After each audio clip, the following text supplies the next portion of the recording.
was so happy to see what PACE is doing. I was here before PACE, and it wasn't the same college. So we're very excited to have the Pacific Asian Center for Entrepreneurship and all the great work they do, and the new venture competition that is held every year. I really encourage you to take a look at that and get into it if you haven't done it this year. So this talk is about the notion of environmental and social sustainability, and that just really means trying to make the world a better place for future generations as well as the generations here now. And we all know that we have huge environmental issues going out there right now. We've had unprecedented growth in terms of population, improved life expectancy. We have all kinds of great new technology which is keeping us alive and letting us live longer lives. It's great what's going on. And at the same time, there's been this growth of, it's all about me, and I am going to be sold whatever I want to be sold and buy whatever I want to buy. And that's great. I mean, I love it. I'm a great consumer. I love buying stuff. But it also puts pressure on the environment. And so what we have is what we call the Great Acceleration, which has to do with the population of growth, the population of GDP, gross domestic product, energy use, and water use. And you can see everything is going up. For those of you who have some math, non-linearly, exponentially. It's just like shooting straight up. So that's not going to steady off anytime soon. The population will eventually, but not right now, not for another 30, 40, 50 years. So this is basically what we've come to. We've developed these linear supply chains that encourage use and disposal. Quick use, single use disposal. I just saw an article today that talked about how single-use packaging, whether it's plastic or bioplastic, is hugely detrimental. I've always thought, well, if you buy the biodegradable plastic bag, I'm good, right? I can buy them and use them and not worry about it. But it turns out what they get in the soil, all the little critters that are in there, can't do their normal reproductive and respiratory thing because of all the bioplastic that's taking up the space they're normally using for what they do. So it takes out a lot of the bio life in the ground when it gets out there. Now the microplastic's not any better, right? Because it's in our bodies, 1 credit card a week we're ingesting. We find it in our carotid arteries, it's in our brains, it's everywhere. So the microplastic ain't a picnic either. But it turns out that if we just continue this single-use consumption, use it, throw it away approach to living and consuming, we're going to really not be able to see future generations thrive the way we have had the pleasure of doing over the last 20, 40 years. So here's what's going on. We have the UN still doing these assessments, taking a look at the problems of water pollution, air pollution, forest fires, and what's happening to the environment, the incredible strain that we're putting, exceeding the biocapacity. We do an exercise in my class that you can go online and you can find out how many planet Earths do you need to live your lifestyle. You put in what you're doing. I need about 4.5 planets. If I lived down in a very low income country and I lived on a farm and I didn't have all these cars and TVs and other things that I use, my probably would be 1 planet. But given the lifestyle and the amount of electricity and other energy that I use, and the waste I generate, I need about 4.5 planets. And the average is about 3 to 4 or 5 planets for people in the United States, Europe, and other parts of the developed world. So it's hard for the Earth to absorb and continue to survive with all of the externalities and pollution and other things we're putting in there.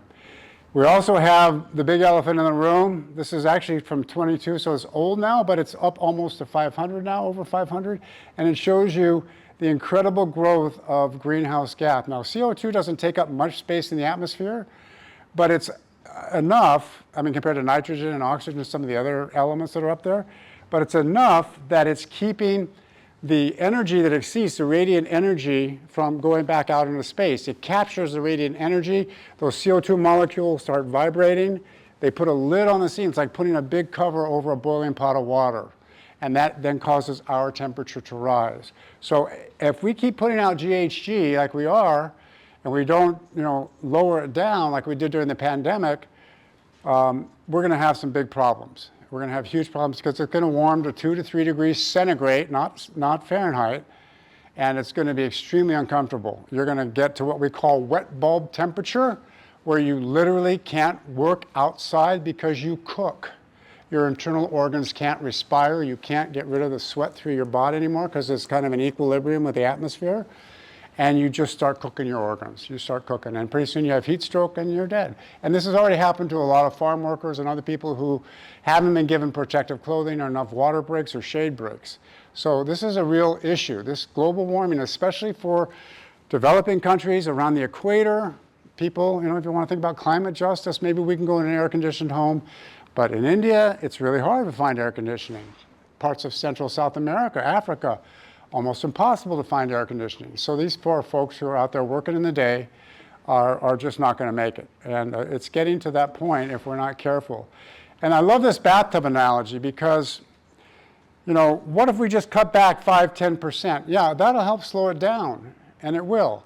But eventually the bathtub is going to fill, and as it gets fuller and fuller, it's going to keep more and more heat in. So we have to get to net zero, where we're taking out as much as we're putting in terms of GHG and the other forms of gases that are capturing heat, like methane. This shows you how the temperatures around the Earth have been warming above average. And I know we've had a cold winter in the East, and everybody's going, what global warming, But climate change is not weather. It's not the same thing. And on average, day over day, through the year, we had the hottest year last year, the most highest temperatures on average, of warmest days all around the world. And even now, like I follow Seattle pretty closely, super warm in Seattle. They're way above their normal average temperature for December and January and February. So this is what we're getting. We're going to have more and more days above really unbearable temperatures with the way we're getting. And that's just one anomaly. There's weather anomalies. We don't have to tell you that. There's forest fire anomalies. There are drought problems in the West. I mean, I know it's kind of depressing, but if you don't wrap your head around the challenge we face, you can't really start working on solving it. There's some nice plastic waste. There's the other part of sustainable marketing, sustainable business management is the idea that we don't want to be creating supply chains for our tennis shoes and our shirts and everything else that we wear that come from these long supply chains in Bangladesh and other places. We don't want to be creating unfair supply chains where we have children working. This is a very young person, probably 12, face blocked out because they're a minor. We also don't want people exposed to toxic chemicals, toxic waste. Notice this person, you can't see it, but she's not wearing a mask. But she's in there exposed to cotton dust. It's probably very similar to being down with coal mine dust over the long term. You're going to get some lung disease and respiratory issues when you get in your 50s and 60s. So we need to think not only about the climate and the biology, but also about social equity and supply chains. And that's what sustainable business management tries to do. It's led to the growth of all of these movements, like the ESG movement, the Conference of Parties, which is the UN annual meeting. This is from 2 years ago. It was COP30 this year down in Brazil, where they try to set goals. They actually came up with the 1.5 degrees centigrade Paris Accord back about 7 or 8, 10 years ago. And we're going to go past that, but they try to do that, and then they try to get all the parties, all the countries in the world to agree to make changes. But then you get people like the current administration, which bails on the agreement, and you have some countries really trying their best and doing what they can, and other countries that just like, we don't care. So it's really hard to get all the humans on the same page, because we have the technology largely to start building out and really replacing fossil fuels and really lowering GHG. And it's more cost effective per kilowatt hour to set up renewable energy than it is to build a new coal burning plant. Nuclear, somewhere in the middle. So more nuclear, I'm okay with that. More renewable, love that. But just not as much natural gas, which has methane leakage and huge problems. Not as much coal, obviously, and other fossil fuel burning power generation. So that's what we need to do. And then the Sustainable Development Goals were started by the United Nations some 15 years ago with the idea that we would create a fair and just world by 2030. We're not going to get there. But some of the goals we're doing better, than others. And about 10 of them relate to environmental issues. So what is sustainable business management? It's the real strong effort to manage your operations and your production in a socially equitable way, an environmentally friendly way, and still make a buck, right? And that's the hard part. You guys want to be entrepreneurs. The way that you do this is you develop products that are profitable but not harmful to the environment or to the social supply chain that made them what they are. And you can do that. You may have a green premium attached to it. It may cost a little bit more, but you can target certain consumers. That's what we're talking about, who will be willing to pay that, and you can grow your business. I have lots of examples of businesses that have done just that. So long-term value creation, we call that stakeholder approach as opposed to the shareholder approach. The idea that we're just going to go out there and make money for shareholders, that's a nice idea, but it's not very functional in a world that is limited by biology and by social issues. So we want to make sure that our business takes care of multiple groups, including shareholders, obviously, employees, the local community where we're producing, the government, the advocacy groups. We want them camping outside our door with, oh, shut this factory down. We don't want that. So paying attention to all of our stakeholders is really what sustainable business management is about. And it moves traditional risk management to actively pursue opportunities that are sort of driven by resource efficiency, circular models, and responsible sourcing. And you can do it and still make a buck. All right? Again, that's the bottom line here. You've got to make money. We understand that. We're in business. We're not a charity. We're not raising money for just to give it away, to buy food. And we need those people, food pantry people. We need them, but that's not what business is about. Commercial success while minimizing negative externalities. So that's kind of the whole ethics of, and the whole thing that sustainable business management focuses on. It's also led to all this whole new way of how do you become sustainable. And we have a research journal that I'm very proud to be the editor of. It's a new journal that is sponsored by Shidler, and it is looking at how we can do marketing in an environmentally and socially responsible way. And we publish research articles in there. And so that's led to that. It's also led to, in the American Marketing Association, anybody a member of AMA? Anybody in AMA? Okay, so AMA is the American Marketing Association, and it's led to the formation of a special interest group called social marketing, or sustainable marketing, and key word right here, innovation. Because it's not just about making environmentally friendly. You got to make them environmentally friendly and make money. So that's where the innovation comes in. And new courses. I'm in the middle of teaching a course right now for MBAs and master's students. I have a couple of PhDs in there as well, 3 actually. And what we're looking at is how you build a sustainable business. So we're looking at sustainable accounting, finance, information systems management, marketing. It's not just marketing, it's all kinds of things. The accountants have a huge role to play in sustainable business management, a huge role, helping to account for scope 1, 2, and 3 emissions. That's a really challenging job. Creative types like me, those numbers make my head swim, but accountants, theoretically, should be able to manage that. And it's led to the development of books like How to Avoid a Climate Disaster. And Bill Gates' prescription, I think, is very solid. His notion is, we can't tell people in, I don't know, let's say like Colombia or in Senegal, oh, I'm sorry, you can't have an air conditioner because we've already got them all. And if you have an air conditioner, the world's going to get too hot. You don't get to have one. Sorry. You can't have a car. You can't have current state-of-the-art medical procedures, get knee replacements. That just uses way too much GHG. I'm sorry, you just have to limp through the rest of your end of your life. I'm sorry. We can't do that, right? I mean, that's just not ethical. So Bill Gates' idea is, don't try to stop consumption. Consumption's a good thing. It's what drives jobs, makes the economy hum. But electrify everything. Electrify everything and make it with renewable energy. Not hard, right? Pretty simple formula. Does it make intuitive sense? I think so. If we have solar and wind and other forms of renewable energy going on, and some nuclear as well, which is not renewable, but it's still doesn't put out GHG, we can make all the energy we need and still let people have a good lifestyle. We don't have to tell them to stop consuming, and we don't want to do that. So that's what his book is all about, and it's really quite good.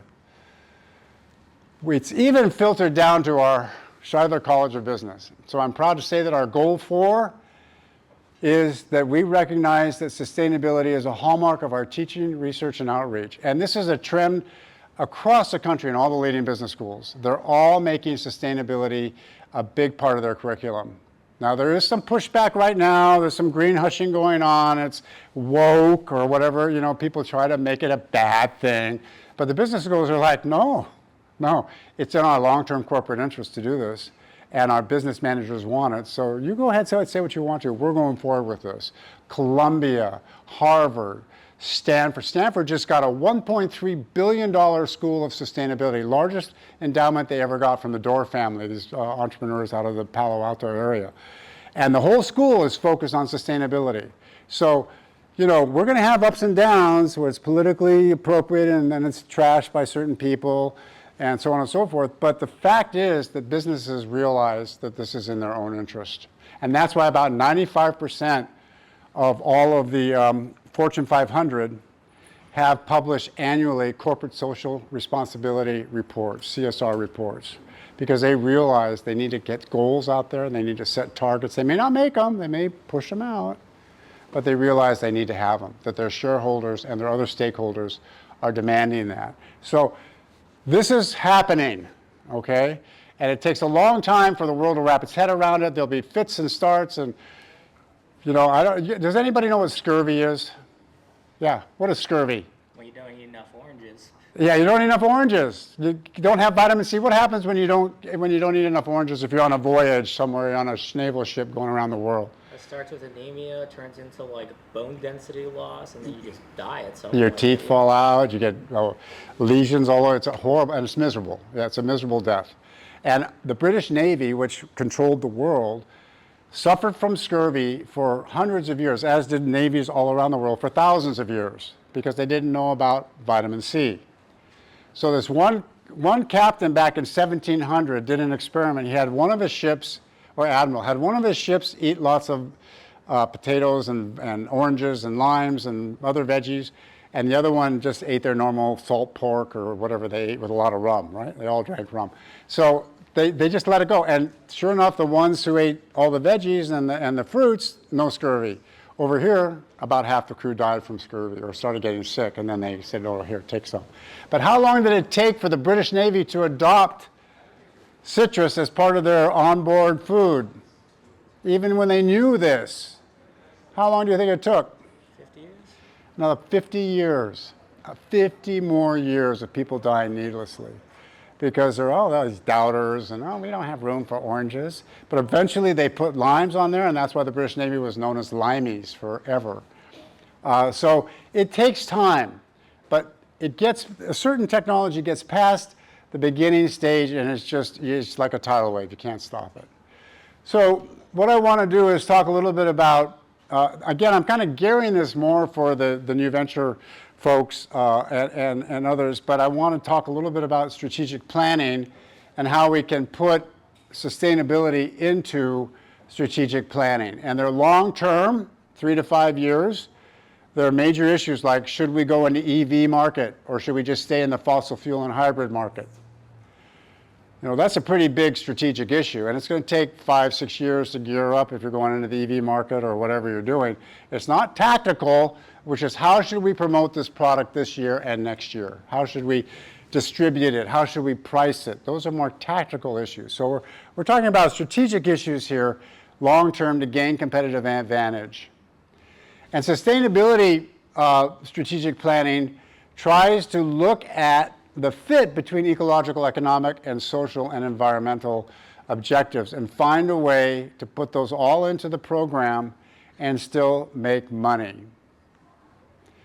So what I wanted to ask you about and have a discussion on, so we can take a little break from me yakking, is what risks you think, environmental and supply chain, social equity risks, companies should consider over the 3 to 5 years. And we can, let's pick a product category. Anybody got an idea for a product category so we can focus it a bit? It can be any product category.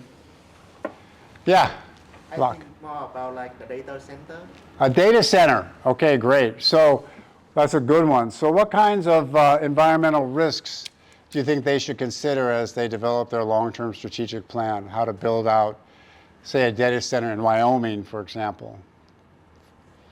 What's one of the examples of a long-term environmental risk they should think about? Concrete. What's that? Concrete's the one. Concrete. Yeah, concrete generates the most, in terms of any building material, GHG of anything, and I love concrete, God bless it, but it's huge. And so they're doing things like trying to compress wood, and it actually turns out to be more flexible and lower footprint. So, but yes, concrete is a huge issue, and it can either be regulatory, because it's too much GHG when people start getting more concerned about it, or it could be just the fuel that it takes. There could be a lot of issues. Okay, so a sufficient supply of concrete and all the externalities it causes. Yeah? Electricity. Electricity, big one, big elephant in the room. Where's it going to come from? Who's going to pay it? People are grumbling about their rates going up all over the world right now because of AI. We need AI. AI is awesome, but it is an energy suck, right? It's a huge energy suck, and it's going to cause rates to go up for average users who aren't necessarily using Gemini like I do all the time. They may not be doing that. So, you know, I think that's a problem. Energy, where's it going to come from? How much is it going to cost? Major risk factor to consider. What else? Anything else? Water? Did someone? Water to cool the data center. Yeah, absolutely. Especially if you locate it. So let's say you build it out in an area where you can get some renewable energy, right? You got all these solar panels because you're sort of out in the desert in Colorado or maybe Nevada. But then the Colorado River is drying up because we're not getting enough melt from the snow because there's not enough snow falling up in the Sierras and the Colorado Rockies like it used to. So the rivers are getting less and less water, and there's more and more people who want to live in Phoenix, and they're sucking the water, and more golf courses in Vegas. That's sucking the water. So yeah, I think that's a huge problem, a huge problem. Anything outside the coast has the drought issue. Anything along the coast has the flooding issue. So it's like, bam, bam. Okay, so yeah, flooding and drought, water issues. Okay, so those are all risks that we would have to think of in terms of the environment. Anything in terms of the supply chain, like not necessarily like, oh my God, if they invade Taiwan, we're toast. No, I'm not thinking about that. I'm thinking more about the way it's made, the social equity in the supply chain. Do you think those supply chains for AI are generally, well, cement, there's not really much of a supply chain. It's sort of right there. But for AI, do you think that's pretty fair, pretty fair supply chains? So I saw that in the recent months, the price of RAM and SSD is increased like nearly 3 times. It's in what, 33 times? 3 times, like the RAM. Yeah. RAM for the computer, Right. And the SSD, the solid state storage, like it's increased nearly 3 times in just recent. Okay, so that's great efficiency. Yeah. That's great efficiency. What about the workers? Are the workers getting treated fairly in these supply chains for AI? The people who are making all the chips and other pieces of hardware that are needed to, I don't know what goes into an AI center. Yeah. I know some of the workers for like TSMC are way overworked because they're so specialized that they basically have to live in the factories. Really? And where are those factories located? TSMC is Taiwan. Taiwan? Yeah. Yeah, what is it? A huge percentage of the chips come from there, right? 100%, Yeah. Yeah, well, yeah, okay, so there you go. So there are some labor and social equity issues as well, and some risks. Like if they start getting irritated and go on strike, well, you know, I don't know if they're unionized. Are they unionized? Probably not, right? Not sure. I know they get paid well, but they're, you know, they have to be there. Yeah. You need a union. There's like 5 people on the planet who can do what they do. If they leave, there's Ah, okay, all right. Well, there's probably some lower level folks who are connected in those chip factories too that, no, they're pretty much high level? if you're working at TSMC, you're Okay. making absurd You're amounts of making buck. money. Okay. All right. So lots of risks associated. And there's opportunities too. And I want us to think about opportunities as well. So one of the huge opportunities that I see is all of the amazing technology that's coming out of the wizards on the planet who are just developing sodium batteries, for example. Take one example. So we got this thing called lithium. Everybody knows what lithium is. We know it's a rare earth mineral. We know it's in China, and China's not been so happy when Trump did what he did. They didn't want to give it to us anymore, sell it to us. So lithium is kind of risky, and it's environmentally damaging to get it out, and blah, blah, blah, blah, blah. So the wizards have been working on sodium batteries, and there's a ton of sodium. We just got to walk a few miles, and there's a whole ocean full of sodium. So it's abundant and easy to get and easy to use. And these sodium batteries are going commercial. They're now going into EVs. They're now going into EVs. So if the wizards keep doing their amazing thing with technology, putting AI in space, putting solar in space where it's a lot more efficient, those kinds of things will really, really make a huge difference. So love your wizards. Love your engineering people. You know, just thank them every day. We need them to keep doing what they're doing. So that's where I see most of the opportunities. In terms of social equity, I just think you have to be mindful and realize that a happy worker is a more productive worker. If I'm at work and I'm worried about my baby because I don't have adequate health care, I'm not going to be very productive, and I'm liable to hurt myself on the job. So again, I think it's in the company's long-term interest to do what it can to be fair to its workers. Henry Ford's whole thing, that he paid his workers enough that they could buy from him and made many millions more than he spent. Who is that? Henry Ford. Oh, Henry Ford. Yeah, actually, he was one of the first people to do that in the Depression, too, which was quite something. I mean, he had other issues, but treating his workers fairly was not one of them.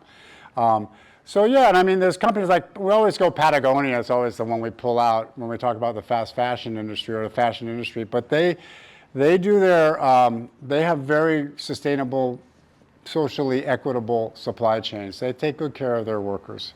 I haven't seen much that's negative about them. Other companies, Zara is another one, which we'll talk about, that is, I think, pretty good with its workers. Again, you may need to charge a bit of a premium, but I think in the long term it's worth it. Okay, so who really needs to think about sustainability? If you already have an ecological reputation like Whole Foods, if that's your brand image, clearly sustainability should be a major part of your corporate DNA. Doesn't that just make sense? If you depend on scarce human capital like Zara, where you need your workers to be happy to produce these upscale fashion products, it makes sense to think about social equity in the supply chain. If you're in a super regulated industry like HECO is, again, you know, it's in HECO's own interest to be thinking about more renewable sources of energy in addition to what they're already doing, and to try to get away from bunker fuel oil, which is what we send garbage, which is what we depend on now. You know, try to get to more and more renewable. And if you're dependent on natural resources, like, well, it's not Heinz ketchup, it's Heinz, sorry, typo.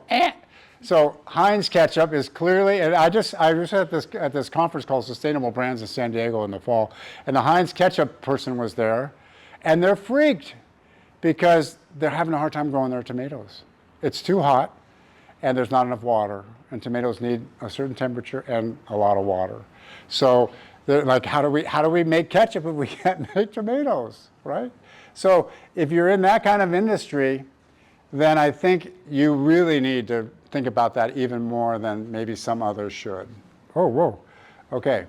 So here's, for example, a mission statement. And I think a mission statement should always have sustainability in it, but you would know that I would. But Whole Foods is actually pretty okay. To nourish people on the planet, we're a purpose-driven company that aims to set the standards of excellence for food retailers. Quality is a state of mind at Whole Foods. Now, it would be nice if they had a little bit more, but at least they've got this. At least it's something. And so one of the things I always tell people I work with and when I'm doing consulting or in my classroom is never let the perfect be the enemy of the good. So if you see a company that's making some effort, even if it ain't awesome yet, be very encouraging. Buy their products. Let them know that you like what they're doing. And maybe they'll put a few more words in the next time. but they got to know that their consumers, their stakeholders care. So we care about our community and the environment, and you can learn more about how they support communities and environment by clicking on that. By the way, I'll make these slides available to everybody if you want them. I'll be happy to share them with you. So how do you do that? Well, you put them into your strategic objectives, the longer term, and then you worry about implementing them with the tactical. Make sure that the objectives, again, in your paced business plan, if you're one of the new venture people, because I know the judges care a lot about this, that you differentiate first between strategic and tactical, right? First, you got to tell them that you understand the difference. And then secondly, your objectives should be, whether they're strategic or tactical, they should be precise and measurable and lead to specific action commitments. I can't tell you how many strategic plans end up on the shelf and just sit there and get dust. So you have to create it, and then you have to have a way for monitoring it and evaluating it. And that's what this one is. Implementing it, and then evaluation and control. So in terms of the sustainability, again, it's ESG, economic social governance. So environmental and social governance, we need to make money. So that's the first thing. But then we also want to make sure that we are staying on the positive side of environmental benefits and costs, that we're doing positive fair trade, and the triple bottom line objectives are clear, transparent to investors, buyers, and other stakeholders. So that's how we evaluate it, and we measure on a regular basis. I know if you hire strategic planners, they'll come back and they'll meet with your stakeholders to see how you're doing on implementing the plan. And I think that's a good thing to do. This slide just shows you how critical it is to build the corporate culture around sustainability. That means you have to have incentives. You can't just reward return on investment or bottom line performance, or just money, dividends to shareholders. You have to reward innovation, coming up with ways to save money, save the environment, and still make a profit. Let me give you a couple of examples. So we just got done talking to 35 brand managers in North America and Europe. We did like hour-long interviews. These are fast-moving consumer goods companies in personal care, health and beauty, home care, companies like Colgate-Palmolive, Unilever. They're top brand managers, and it was $1,000 an interview, so it wasn't cheap, but it was well worth it because we learned so much. One of the managers told us about a study. They were in the cereal business, and they told us that they did a study where they went into the supermarket, and they found out that all their competitors' cereal boxes were a little bit thinner than theirs. Not hugely thinner, but a little bit thinner. And so they said, shoots, why are we still so thick? We may not, it seems like with the new pallets and the new packaging and the transportation, it's not going to get damaged because these guys, our big competitors, are doing it. So they thinned up their boxes and saved like 15-20% on the production cost of their cereal box and used less wood, less plastic because those things are lined with plastic. All cereal boxes are lined with plastic. Maybe you think it's pure cardboard. It ain't. So they saved a lot of money. Another example, chicken company, frozen chicken. They had a nice box, again, plastic lined inside. So no need for an extra bag, but they were putting an extra bag in there because they thought consumers cared. They took it out for 6 months just to see if consumers would care. Not a peep. Not a peep. So if you go buy that chicken product now, I can't tell you which one, but if you go buy that frozen chicken product now, it'll just be in the box. It won't be inside a bag. And again, that's saving waste. It's making more money. It's making the production line more efficient. So that's the whole deal in building a sustainable culture. Give them the freedom to innovate and then reward them when they save your company money in the longer term. Don't expect them to save money right away. Does anybody own an EV? Anybody in the room have an electric vehicle? You have one? Is it a pure EV or is it okay.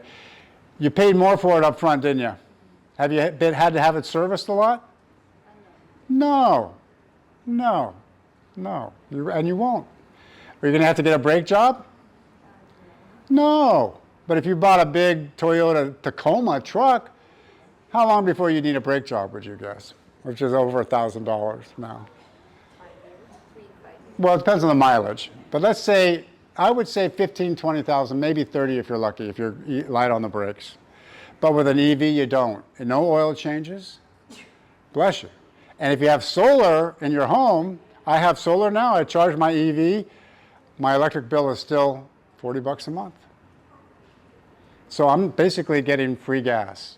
Right? Now I paid for the solar, it costs money, but in the long term, just like an LED light bulb versus regular incandescent, in the long term, you're going to save money. So you have to convince your managers that just like building this factory here or using this new customer loyalty branding program here, it takes an initial investment, but over the years, we're going to make money. And that's why finance, sustainable finance, is so critical. It's not just about marketing. We need finance people who can cost this out, present value, future value, can do all that stuff. So we need finance people too. Of course, we also need IS people too, MIS. I don't need to tell you how important that is. So beware of this as you develop your, if you're in the new venture competition and you're stressing sustainability, don't hand wave, don't greenwash, because people recognize it and they're going to punish you for it. So make sure that you don't do any of this stuff, like using environmental imagery, which you don't really mean, misleading labels, hidden trade-offs, irrelevant claims, you know, lesser of two evils. There's all kinds of ways you can, like this plastic bottle here. It's just a plain old plastic bottle, but they made it green so it, you know, looks more environmentally friendly or whatever. And there's so many examples like that. I like this example because this is about how you can do new startup businesses that are sustainable, that's built into their DNA, and they're from the get-go. And it can be a small business, as small as Hawaii, and you can still make money. Now, these guys are on the mainland end here. As you can see, this is from the mainland. This is from a local wedding. But they do sustainable weddings, and they use things like bamboo forks and spoons. So California has a law now that plastic bottles have to have a certain percentage of PCR materials, recycled plastic in them. There are some engineering problems with it, like it can dull the packaging if you're not careful. It can create this weird grayish color with little specks in it if you're not careful.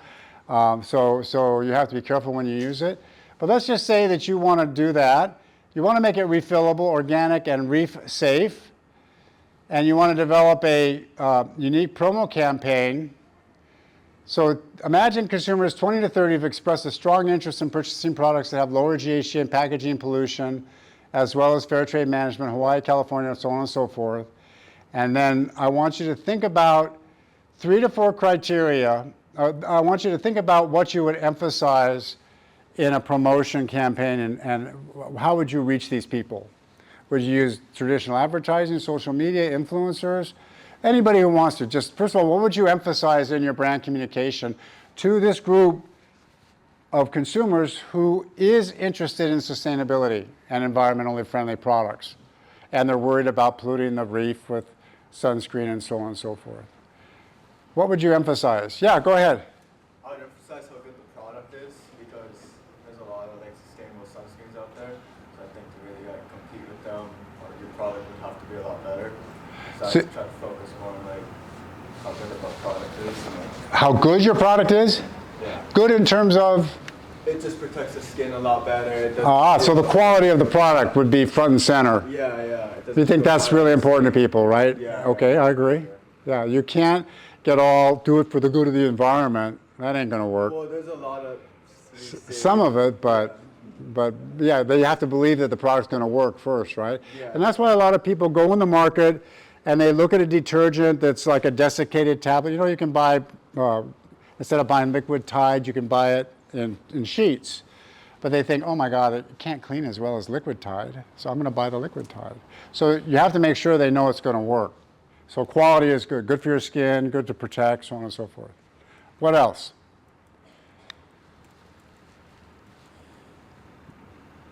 Would you emphasize in your promotion materials for this segment, besides quality?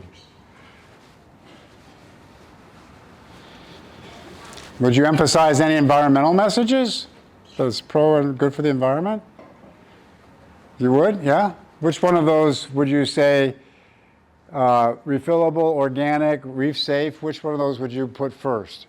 Organic. Organic. Okay. Yeah, that's a pretty big appeal, isn't it? Huge. And you know what? The organic market's growing dramatically, which it should, because all the studies show that if you don't eat organic, you're going to have about 30% more pesticides in your body. But not everybody can afford it, so I get it. You know, it's just it's a bummer, but it's growing. It's growing. Okay, so organic would be number one. What about number two? Yeah. I would go really hard on the reef safe. The reef safe. I know, like, at least here in California too, I know mostly all of my friends, at least, like, Yeah. that's the first thing they check if they're going to buy any sort of sunscreen. I think that's big, and it's pretty easy to promote too. I mean, organic's got its own meaning that goes really easily out there. People know what it means. But reef safe, you can show happy little fish and little kids interacting with the happy little fish at Hanama Bay and not hurting the little fish. I mean, you know, you can do stuff to make it warm and fuzzy, right? With the reef. Okay. What about refillable? What do you think? Do you think the refillable aspect's going to sell with people? Wouldn't it make more sense to focus on refillable because that has an actual cost benefit to the consumer Yeah, could. and to you? Yeah, You could even have some sort of discount for refills because obviously you wouldn't have to pay for another bottle. You don't have to pay for another bottle. Yeah. I was going to say the same thing, and it's also, I don't think I've seen a lot of sunscreens that market themselves as all those very beneficial things, as well as being refillable. I think it's a huge advantage and something that can make your product really unique. Yeah, I You agree. can always assume the consumer will be greedy at bare minimum. They will always choose something that costs less as long as they can make it work mentally. But of those, refillable is the one that you can go with the most easily while still remaining selfish. But you also have to do a lot of education. Let me tell you a story that yeah, go ahead. I'll tell you in a second. Go ahead. Yeah, I was going to say there's also a huge issue with that, with the refillable, like the unit economics. To be able to do something of that scale, you're going to have massive amounts of margins. So you're going to have crazy 98% plus margins to be able to even run that to make sense. And then even if you were going to do that, you'd be the massive brand, like you'd be whatever in the space that you'd find in Sephora, and they're not interested in doing, they're not going to make any money off of it. So 90% margins plus, way plus. for refillable? Yeah, like it's going to bring down your margins massively because they got to do the whole shipping, and you got to ship it back, and you got to pay for it to be shipped. Well, that's the question. How do you do refillable? There, you wouldn't ship it back. It wouldn't be like how. I think he's talking about having one bottle that you would then buy refills for. And it would be, so you don't have to buy the bottle one time. Yeah, for that, you might as well just Which- contract with a recycling company. Yeah, which is a little bit different than what you're thinking, where you have to get the bottle, you have to create a circular. He's not talking about creating a circular where it goes back and gets refilled. Okay, I see. Yeah. Interesting. And we'll talk about that because that's one model and that has not worked very well. This one has. Now, whether it would work for sunscreen, I don't know. But I'll tell you one for which it does work. Go ahead. Yeah, I was just asking, is it like Dr. Bronner kind of who? Yeah, the soap there you go. company, and they make the Yeah. bigger soap that you use to refill your smaller one. Yeah, It's cheaper than buying two of that smaller one anyway. So. you can buy those cartons now Yeah. at Whole Foods and then pour it into your big plastic jug, right? Absolutely, yeah. So let me tell you two stories. One is like Bronner, but with Myers. Does anybody use Myers products at all?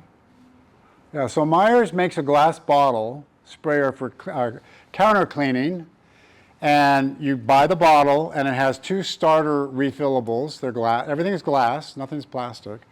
And glass, it's a mixed bag, but generally it's better than plastic.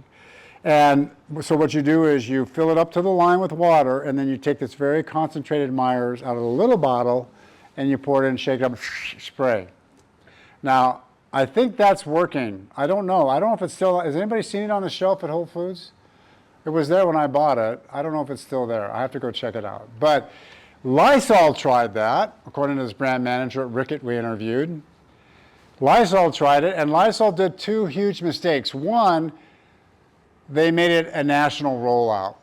Instead of targeting consumers that would be interested in the blue states, for example, like California, Oregon, Washington, New York, they made it go across the whole country, Nebraska, Alabama, everywhere. People are just like, no, we don't care as much. Okay, they care, but not as much. So they rolled it out, and they put it in Walmart, and that's a second mistake because Walmart has a patience of a flea it's going to kick you out of there in 4 or 5, 6 months if your little scanner data doesn't show us flying off the shelf.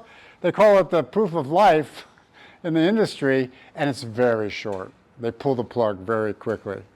Dead on arrival, out of here.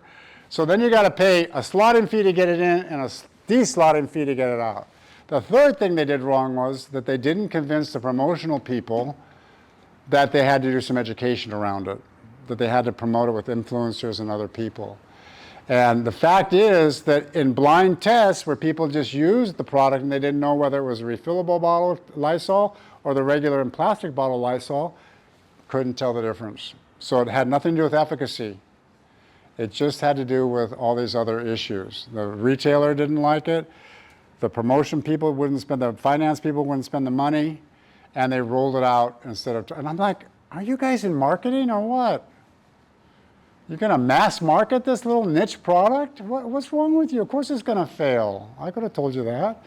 Marketing 101, but I didn't say that, but I'm thinking it. I'm not going to tell the brand manager that. And frankly, I don't think she had any choice. She had to do what oh no, we're a mass marketer. We don't target little state. We go across, we go big, or we don't go. So, okay, all right. So anyway, so now they're really gun shy, like, oh my God, we don't want to do refillables again. That was really scary because they got their nose bloodied. And that means that she won't get her bonus at the end of 2026. So anyway, okay, so would you use social influencers on something like this? You think they could play a big role here? We talked about social responsibility before. Wouldn't that factor into that? Yeah. How far can you lean into personalization before you start overstepping? Well, in terms of social influencers, you mean? Yeah. Well, I mean, I think they would just do what they normally do, where they come, hey, this is great, it works well, I love it, But you still ultimately have sovereignty as a consumer. So do you generally feel like social influencers are a little bit too much out there pushing people? I know it does cause some pushback. Yeah, it can. Someone who they think of as more than an advertisement advertises for someone else. Right. So you have to choose your influencer right. And I think it's best if you can get those people who aren't paid to be your influencer. You can just get that in their hands. Like, how about a surfing group, for example? A surfing social influencer. Just make it available. If you want to promote it, that's great. If you don't, that's fine too. Okay? Yeah, I think it can get a little crazy. That's the approach the tech industry ended up using, where they'll just give review versions of software or hardware. They'll just give them out for free, because then the reviewers remain independent. Yeah, that's better. You like that better. Yeah, I agree. Human nature being what it is. I agree. Disney has this group of, it used to be moms. I don't know if they still do it, but they were the social influencer moms. They would bring them to Disneyland for wherever, Florida, wherever, Anaheim, and they would have a whole day on Disney with their kids, and they would do it once a year. They close the whole park just for all these influencers, and then they go home and, oh, Disney's so awesome. Yeah, you got free rides on the Matterhorn. I hope you think it's awesome. I didn't get that. Anyway, yeah, it can be abused. All right, so. Is the segment large enough? Now, when you guys, I have been to a lot of these PACE competitions, and one of the biggest problems is people come with these great ideas, but they don't really think about whether the target market will generate enough purchases to drive the company forward. So you have to, first of all, is it big enough? Are the people interested in a reef-friendly sunscreen? Is it big enough to make it the bottom economies of scale work out? Can we measure who they are? Do we know where they live? Do we know how to reach them? And are they likely to be responsive to things like social influence or other media, traditional advertising? No. If we don't have all those things, then that's probably not a segment you should go after. So as you're developing your new venture plan, think about these criteria for the segments you're targeting. And I would outline them for the judges. I would have a section in there that tells the judges all these things, so you can build the case for your new product innovation. Different types of segmentation, everybody knows these pretty much: demographic, geographic, psychographic, and behavioral. And for sustainable products, yeah, there's some Gen Z and Gen Y, even millennials, they tend to be a little bit more interested in sustainable products than older folks, but not really. So, and I don't know about ethnicity. There's some evidence that people of ethnicity care more than, say, traditional non-ethnic people, minorities. So, and geographic, I think that's really important. Blue state, for example, California. By the way, I don't know if you guys watch Jimmy Kimmel. Anybody watch Jimmy Kimmel? So last night I know, sometimes. So he had Newsom, Governor Newsom. Now, I'm not going to endorse him for president or anything, but he did say that California has the 4th largest GDP in the world. Is that right? Yeah. Yeah. So if California's blue, that's a pretty big market, isn't it? If there are a lot of consumers in California that are interested in the environment, and it is way ahead of many other states, then geographically, the West Coast and Northeast, Massachusetts, New York, California, and then Washington, Oregon, and then places like Chicago, where there are a lot of blue consumers, not necessarily politically. I'm using that in terms of politics, but it's not necessarily. There's plenty of people who are in red states who care a lot about conservation, for example. Maybe the hunters, for example, other people, they care about it, but they just don't care about it as much as people in these other states. So I would go for geographic and then psychographic. They're motivated by environmental issues and not so much behavioral. So those two, geographic and psychographic, I would emphasize that for my sustainable product. And again, you have to kind of think about who you're going after, and it's good to start with a niche product. Anybody floss in this room at night? You guys all floss? Everybody floss? I hope you all floss. You should be. You're still developing that. That's okay. I was 30 before I started doing it on a regular basis. You got time. So you can buy floss now in a bamboo container.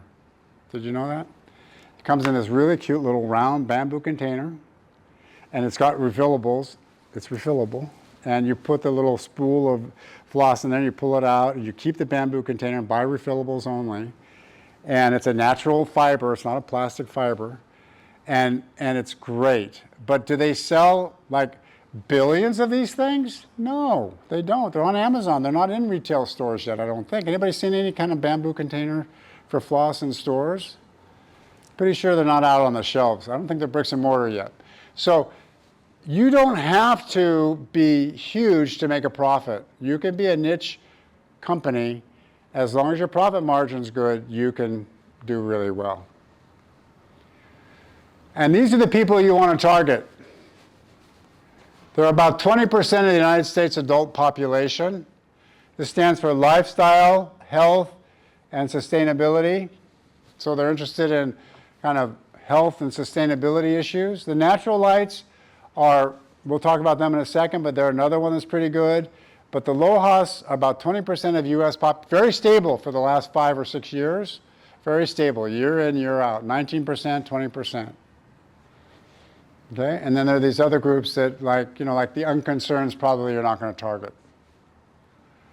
So the natural lights are into organic. So you're talking about organic. So if you want to add them to the LOHAS, you could. But let me ask you, 19% of California's population is how many people? Adult population, would you guess? Is it 10 million or more? About 10 million. How many? It's a little over 10 million. Yeah, a little over 10 million. So that's a pretty good sized market, right? And California has a very kind of contiguous media environment. It wouldn't be hard to reach them. So again, that's quite a large market just to get started. Now some of these other guys, again, you're going to get these slides, but you can find this online too. And you can see the percentages of people. But the LOHAS are who I would target with right away. 20%. 70% buy recycled paper goods, 70% buy natural organic care. They rank, this is what they rank. This is data that's a little bit old now. And they recognize green marketing efforts to some of the largest consumer brands. And so they can be reached. And you've got to be very careful about not greenwashing with these people because they're pretty knowledgeable, generally speaking.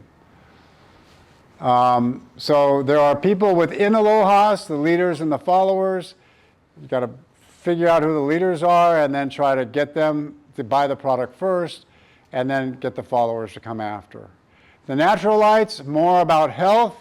The drifters, they're trying, but they're really not sure. They want very easy green. And conventional, cost savings, economic benefits, they're not that interested in green products. On my way over here, I picked up 3 wrappers from candy bars, food products, between walking from Shidler, my office, to this building on the ground. I'm not being like I'm a hero. I'm compulsive. It's my OCD. I can't help it myself. I am compulsive this way. I got it from my grandmother. Can you get that little thing for me, Sonny? So I got that. It's not necessarily healthy, but I do it. But the point is that it's out there because people just go, one more wrapper in this big earth. It's not gonna make a difference. I don't want that in my car. Just throw it on the ground. Out of sight, out of mind. It's gone. And that's the problem with humans in general when it comes to the environment. We think it's infinite. We think it can absorb more of our waste than it can. And this is called the problem of the commons, or the tragedy of the commons. It comes from the fact that when they opened up the commons to all these sheep farmers, instead of taking what they needed, they took more than they were supposed to take. Pretty soon there was no grass left for any sheep. They ruined the whole pasture because they overgrazed it. They kept taking more and more than they're allotted a little share of it. So it is one of these problems that humans face. I'm going to talk about some of the problems now that you have to overcome. There is this behavior intention gap. If you're doing a survey for your project, for your new venture project, you're going to get a lot of people who say, yeah, I would do that, but then when it comes to putting money down, they don't do it. They shy away, they back away for some reason. It's called the intention behavior gap. And you can see that the belief is there, but there are a lot of people who have high belief, but their behavior is still pretty low. They're not behaving consistently with their beliefs. There are some who are consistent up in the corner, but there's a whole bunch of people down below who aren't. And we have this problem. There's this huge gap between I want to do something environmentally positive, socially positive, but I don't do it.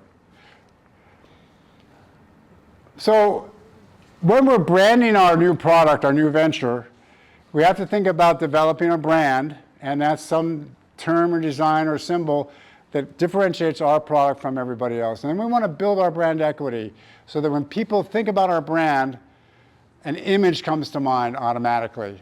All right, let's take a second and think about James Bond, the James Bond brand. What comes to mind? 007. What's that? 007. Okay, there you go. 007. What else comes to mind? What kind of images when you think about James Bond? Him in the bullet hole. yeah, that's iconic. Yeah, do do do do do do do do. Yeah, that one. That's pretty iconic. What else? His car. What's that? Kicks ass. Class. Say it again. Class, like black tie. Oh, black tie. It also kicks ass, but yeah. Unkillable, except no spoiler alert. But anyway, yeah, he's pretty well tied in the black tie. Is he good with the ladies? Part of his brand, right? Is he smart and tech savvy? Yeah.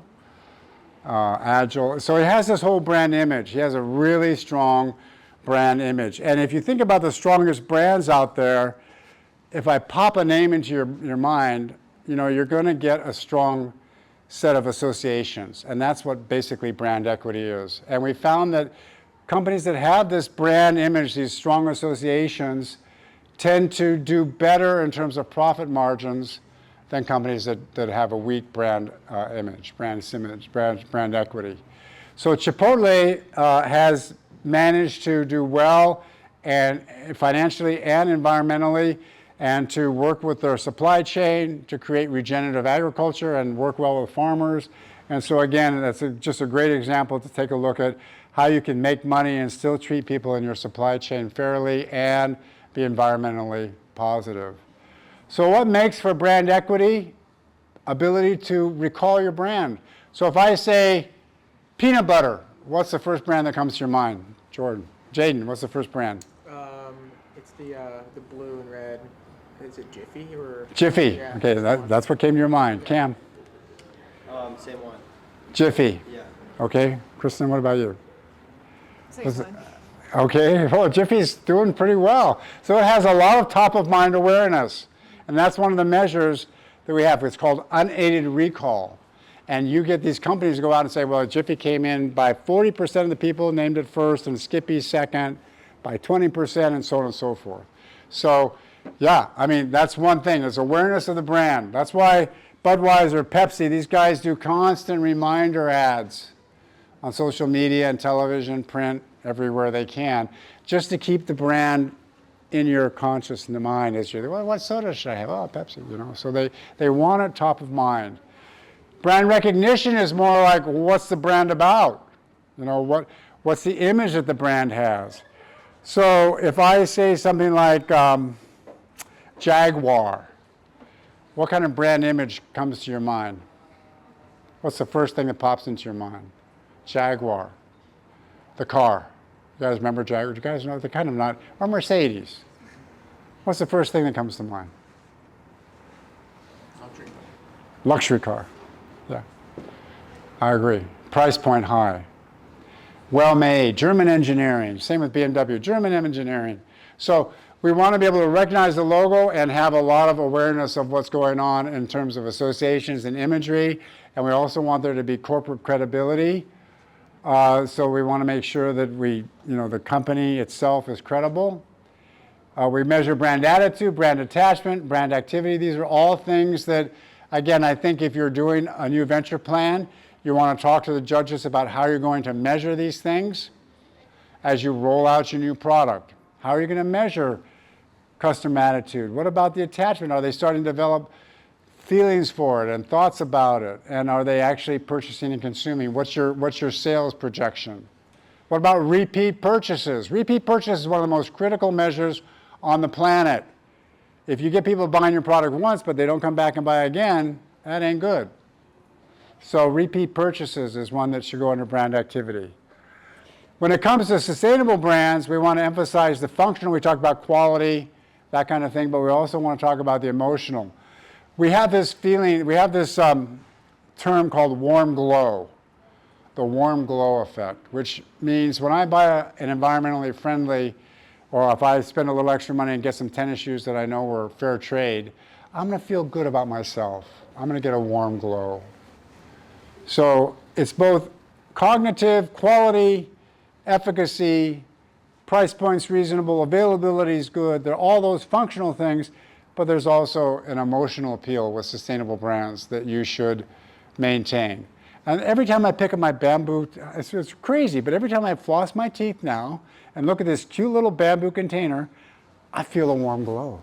And I hate flossing.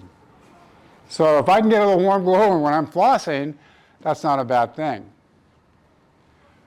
We already did that, so let's talk about labeling. One of the ways to get your sustainable brand out there in terms of brand equity, brand recognition is by getting it labeled, and you can go to these either fair trade or organic or other environmentally positive labels that go on your packaging, in your ads, and you have to meet certain criteria, but it's not impossible, not that hard to do, and it's really good marketing. These are all the different certification labels you can get and put on your packaging. You also can think about doing life cycle assessment where you tell consumers how much GHG the product consumes or produces. Produces is a better word, from when it's made to when it's consumed to when it's disposed. And you can do LCA, but you need an accountant and you need to have some quantitative tools. And there are lots of companies out there that have software products that help you account for and manage the GHG emissions. And I'm talking about all the different ones, not just carbon dioxide, but methane and some nitrous oxide and some of the others. So life cycle assessment is very useful. Let me give you an example of that.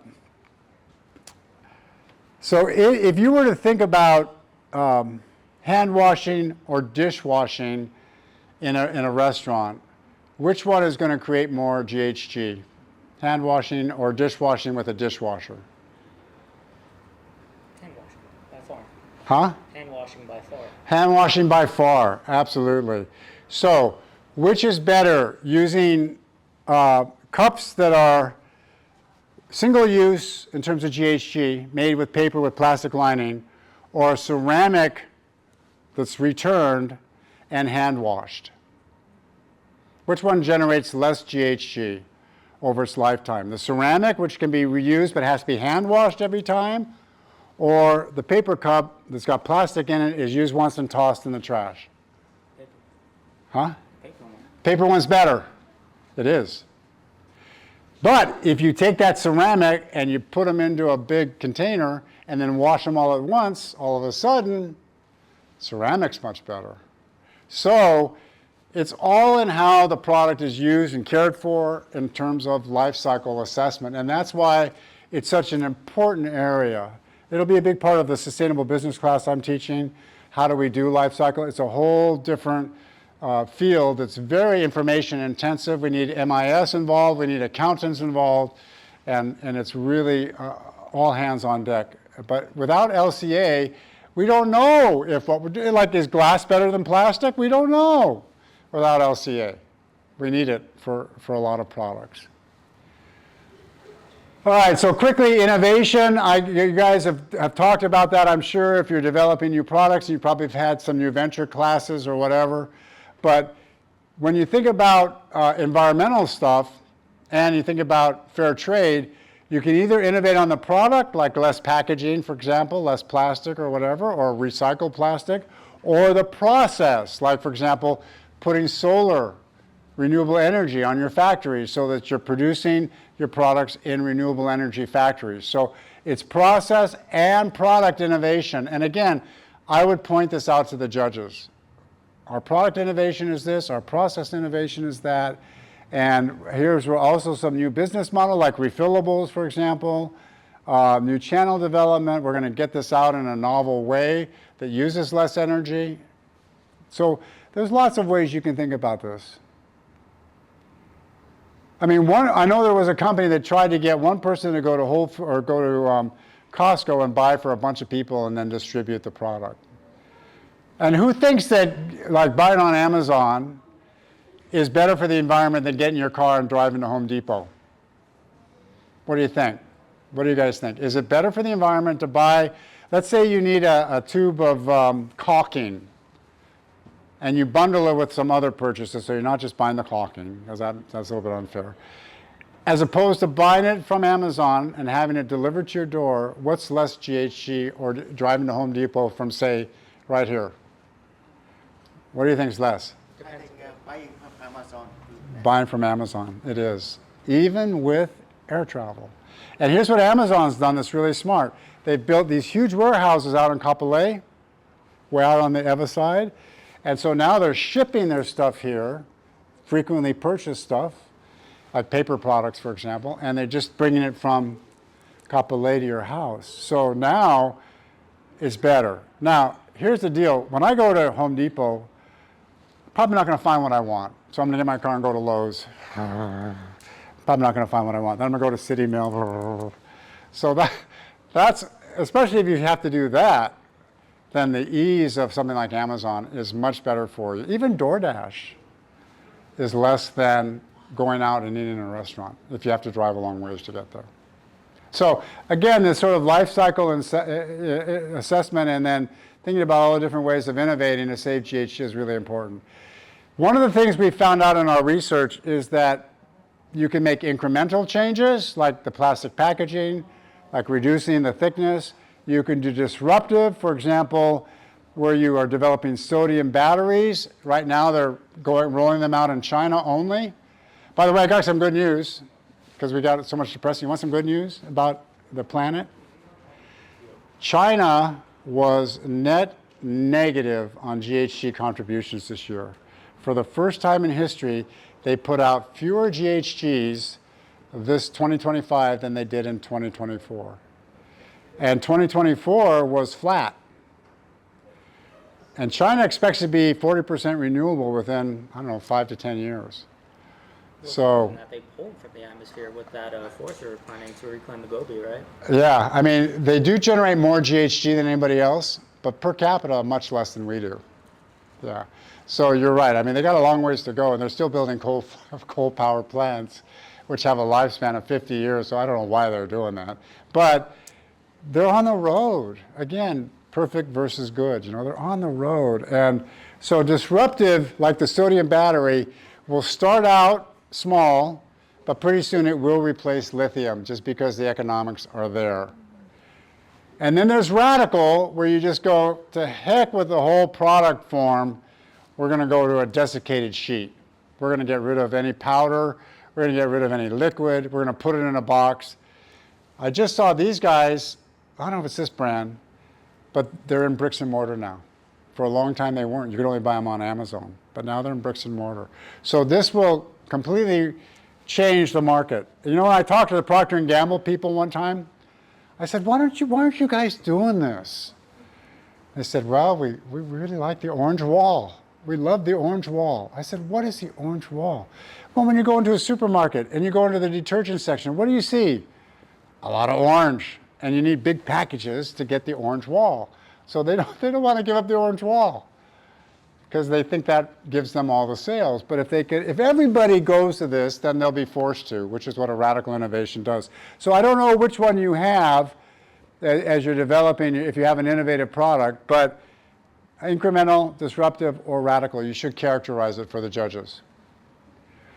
How do you generate ideas? Lots of ways. I'm not going to get into that. You guys can figure that out. There's a whole bunch of different ways of doing it with stakeholders and other people. Hopefully you're generating ideas for your new product. And things like unexpected and process needs are important. Looking for incongruities, market changes, new knowledge, so on and so forth. First thing you do is you try to use some focus groups to figure out your ideas. And then you move down to that, to determining how much it's going to cost to get going. Then this is probably where you stop in the new venture competition, right? You're not going to roll your product out in the new venture competition. You're going to prepare a business plan and a case for the product, and that's what then if you get funded, then you'll go from there to the next step. So all those things should be in the case preparation. And there's some more, like, again, telling judges what your competitive advantage is, strategic fit, market attractiveness, core competencies, technical feasibilities, financial risks and rewards are all good things to let the judges know. Or new venture, if you're going for new venture funding, like your first tranche, this is the kind of thing the venture capitalist wants to hear. Then you start developing the product, and then you do test markets. You try to see if it's going to work or not in a smaller setting usually. And then if that works, then you go to full production and then follow up. Okay, last thing. I don't know where we are on time. What time is it? 5:56. 5:56? We're supposed to stop at 6? Yeah. Yes. Yeah, 4:30 to 6, right? So I can get through this in just real fast. But this is about the communication part of your new venture plan. And you want to do something called integrated marketing communications. You want the same message about your brand going out over all the different channels you're using. You don't want to have one group in charge of print and one group in charge of social media, another group in charge of the web page.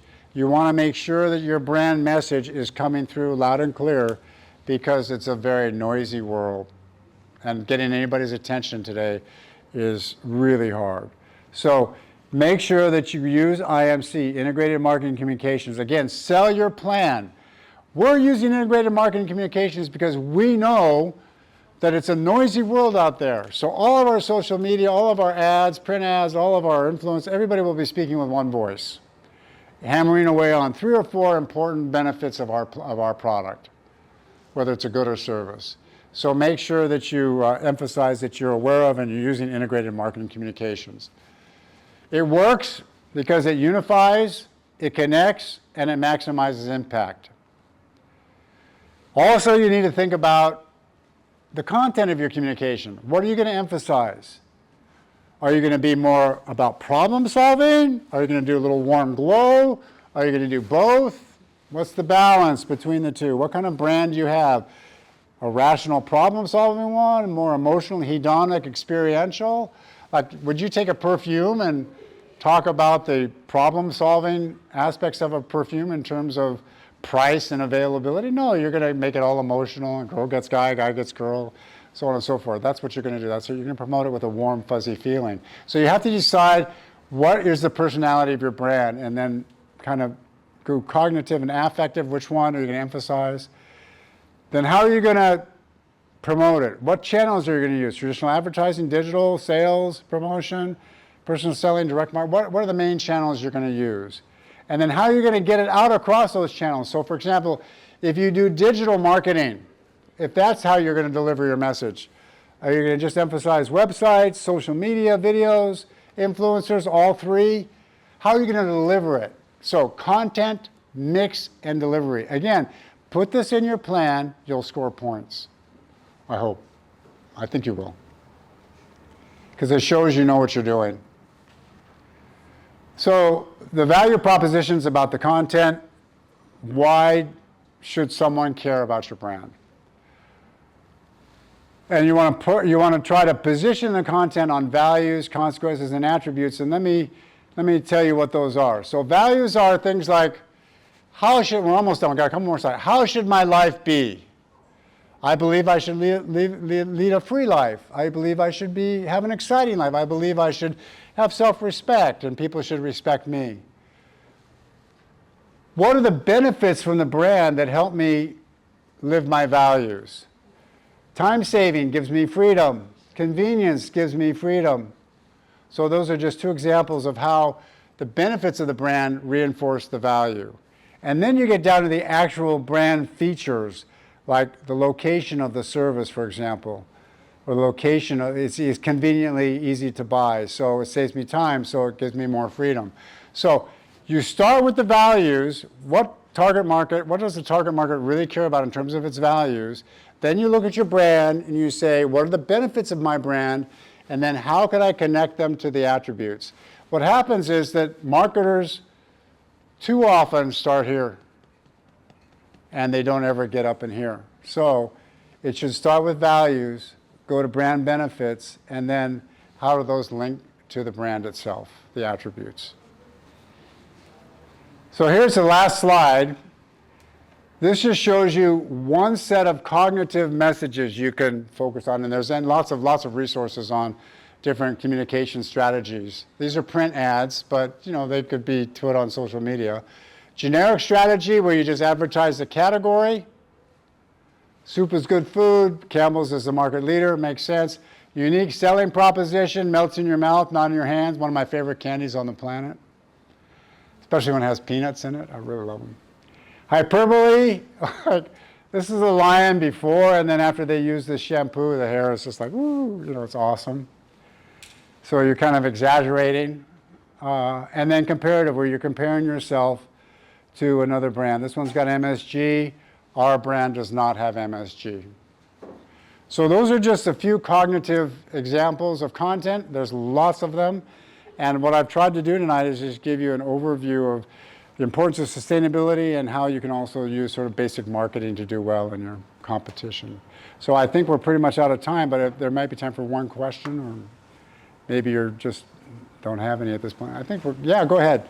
So you talked about Bill Gates' book on how... Bill Gates, yeah? Yeah, on how technology and clean energy is going to be the key to solving climate change. So what's the big reason we're not doing that right now? Is it do you think it's the law, or do you think it's more like businesses are all built around coal and burning fossil fuels? That's what fuels the planet consumption, and why are we not transitioning towards renewable energy if that's really what's going to help the planet? Fair enough. That's a great question. Part of it's because energy production is extremely capital intensive. And once you've invested in a coal producing or a natural gas producing or a garbage producing set of generators and turbines that run off that kind of fuel, to switch it all off and just stop it is really hard and expensive. And there are going to be a bunch of people going to lose a bunch of money because they put bonds into it and shares of the company. So they're going to lose money. So they want to get the full life out of it. The other big challenge that we've had is what's called the duck curve. And the duck curve is basically that if we have solar everywhere, we're generating renewable.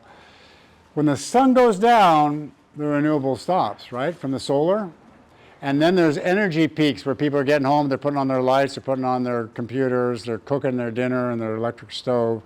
And that causes this curve of energy consumption. So the producers of energy have to be ready to provide that extra energy or the whole system's going to crash. Well, how are they going to do it if the solar's gone? We've gotten around that now to some extent by building out batteries. And the engineers, again, are developing amazing ways of doing it. Not just traditional, lithium or sodium, but compressed air, oxygen, O2, where you press it down when the solar's making all that energy. You push the air down, you liquefy it. It goes in a canister about that big, small. And then at night, you open it up, out it comes. It drives turbines and makes electricity. So we're finding ways to store the energy made during the day when the wind's blowing or when the waves are breaking or when the sun is shining, and then we can get over the duck curve. So there were some limitations initially to renewable energy, which made it expensive and unreliable, and it didn't deal with peaks and valleys very well. But we're getting past that. So right now, I'm telling you, if you're like a couple million you want to invest, you're going to do better in terms of return on renewable than you are on a traditional gas or coal fire. It's cheaper per kilowatt hour to build out, and it'll last just as long, and so on and so forth. I just saw this totally cool today. It's called the flower. You know how solar panels are flat and they sit up on roofs and they kind of head south where the sun shines more? They now have this thing called the flower, and it opens up in the day like a flower, like a sunflower. It opens up, and it's got solar panels all over it, like a flower, and then it moves with the sun. So it's constantly catching the best rays, and then at night, it shrinks down. You just Google it. It's very cool. It's called the flower solar power. And there's a company that's just developed this, and Toyota just put it into their factory. So I think you're going to find that there's more and more renewable. But yes, there's capital issues involved. And then there were the technology issues. But we're getting past it. So it's going to happen. Flower and not the sunflower? What? They called it the flower, not the sunflower? It's called the flower. I think it's called the flower. Someone Google it real fast, will you? The flower solar panel product. I think if you put in the flower, it'll come up. Well, the whole thing with sunflowers is that they always point towards the sun. They always face toward the sun. Yeah. Yeah, so this thing can turn and face towards the sun. It rotates during the day. But then It's called the smart flower. the smart flower. It's such a missed opportunity. It was right there. Yeah.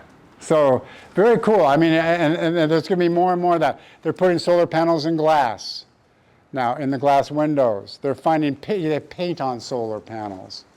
And the technology for making solar, and it's only about, I think on a good day, maybe 15% conversion. It depends on the kind of solar panel you get, but it's getting up into the 20s now. And if we get into space, it'll be 90 or 100. Well, that's about the way you manufacture the panels, though. Yeah, the way you manufacture. So the cheaper panels don't convert as much solar to radiant energy to electricity. Well, it was up until like 3 years ago. There just wasn't any materials that can go above 40%. No. In that lab. Yeah, that's right. But again, there are all these MIT, all these amazing places where they're just working on this night and day. Because they know if they're the one who gets the patent, Daddy Warbucks, Yeah. Big time money if you can come up with a way of being more efficient. I'll tell you what, if I was your age, I would be a pig in a, what is it, a pig in a pot? Not a pig in a pot, a pig in a mud, what is it? A pig, I can't remember what the analogy is, but I'd be very happy because I would just want to start investing in this and building out these new systems because I think it's like 1980s Silicon Valley in terms of renewable energy and other technology related to sustainability. It's going to happen, 2 to 3 degrees baked in. It's done. It's happening. So how are we going to respond to it? Tons of opportunity to make money. if you can figure out a way to innovate and get in that space.